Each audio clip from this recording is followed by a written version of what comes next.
দর্শকরা কেউ একজন বলেছিলেন যে অন্যান্য দল চ্যাম্পিয়ন্স লিগে আসে খেলতে এবং রিয়াল মাদ্রিদ আসছে চ্যাম্পিয়ন হতে। আমরা এখানে পেয়ে গেলাম রিয়াল মাদ্রিদের একজন দীর্ঘদিন থেকে আমার কাছে মনে হচ্ছে যে অনেক তিনি যখন থেকে ফুটবল দেখা শুরু করেন তখন থেকে হয়তো রিয়াল মাদ্রিদকে সাপোর্ট করে থাকেন। আগামী 1 তারিখ চ্যাম্পিয়ন্স লিগের ফাইনাল, যেখানে বরুসিয়া ডর্টমুন্ড এবং রিয়াল মাদ্রিদ, নিঃসন্দেহে ক্লাব ফুটবলের সবচেয়ে সফল দল হচ্ছে রিয়াল মাদ্রিদ। তবে আমার কাছে আমরা সবাই জানেন যে 2012 সালে, যদি আমি ভুল না বলি, সেই সালে কিন্তু রিয়াল মাদ্রিদকে অবশ্যই 4টা গোল দিয়েছিল বরুসিয়া ডর্টমুন্ড। আকমল ভাই, শুরুতে আপনাকে স্বাগত জানাচ্ছি।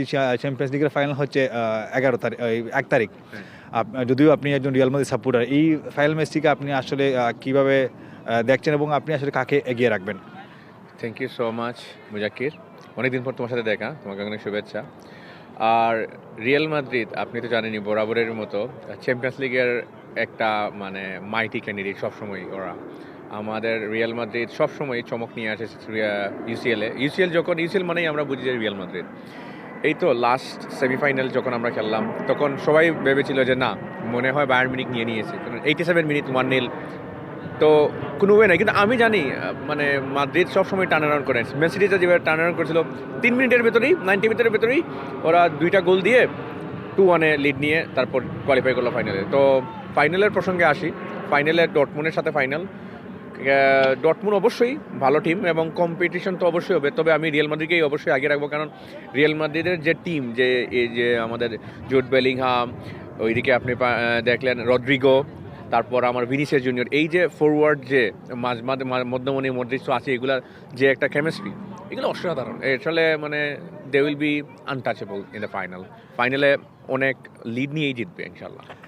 আসলে আকমল ভাই, আমরা যদি রিয়াল মাদ্রিদের ক্লাব ইতিহাস দেখি, আমরা যদি লাস্ট কয়েক বছর দেখি, যেখানে আমরা খাকাকে দেখেছি, ওজিলকে দেখেছি, আঞ্জেল ডি মারিয়া খেলেছেন, ক্রিস্টিয়ানো রোনালদো ছিলেন, মার্সেলো ছিল, আরও অনেক ভালো ফুটবলাররা ছিলেন। তারা পরে যাওয়ার পরে কিন্তু আসলে রিয়াল মাদ্রিদ তাদের এই ধারাবাহিকতা তারা কিন্তু আসলে বজায় রেখেছে। এর কারণটা আপনার কাছে আসলে কি মনে হচ্ছে? রিয়াল মাদ্রিদের ধারাবাহিকতা বজায় রাখার মেইন কারণ হচ্ছে ওদের মোরালটা সবসময় বুস্টেড থাকে। একটু ওরা ব্যাকওয়ার্ডে গিয়েছিল যখন রোনালদো 2018 ছেড়ে গেছে রিয়াল মাদ্রিদ, তখন 2019 ওরা অনেক স্ট্রাগল করেছে, 2020 স্ট্রাগল করেছে, তারপর কিন্তু আবার they back to the full stream. কারণ ঠিক প্লেয়াররা আবার ইনফ্লো করছে, তারপর কোচের মধ্যে আবার কেমিস্ট্রি, সব কিছু মিলেই এই টিমে আসলে যেমন একটা এলিটেড ভাব হয়। সো যে কোনো প্লেয়ারের একটা ড্রিম টিম থাকে, most of the player they have the dream team to play in Real Madrid. So যখন রিয়াল মাদ্রিদে খেলে তখন তারা আসলে টিমের জন্য খেলে, তখন আসলে ওরা নিজের জন্য না খেলে টিমের জন্য খেলে। আর এটার ফলশ্রুতিতে টিমের সাকসেসটা আসলে ঘটে আমার মতে। যদি আপনাকে আসলে প্রেডিকশন দেওয়ার জন্য বলি, তাহলে আপনি আসলে কি প্রেডিকশন দিবেন ফাইনাল ম্যাচে? আমার প্রেডিকশনে হচ্ছে রিয়াল মাদ্রিদ 3-1 জিতবে আমার মতে। আকমল ভাই, আপনার জন্য এবং রিয়াল মাদ্রিদের জন্য অনেক অনেক শুভকামনা। Thank you so much Mujakkir, দেখা হবে তোমার সাথে। থ্যাংক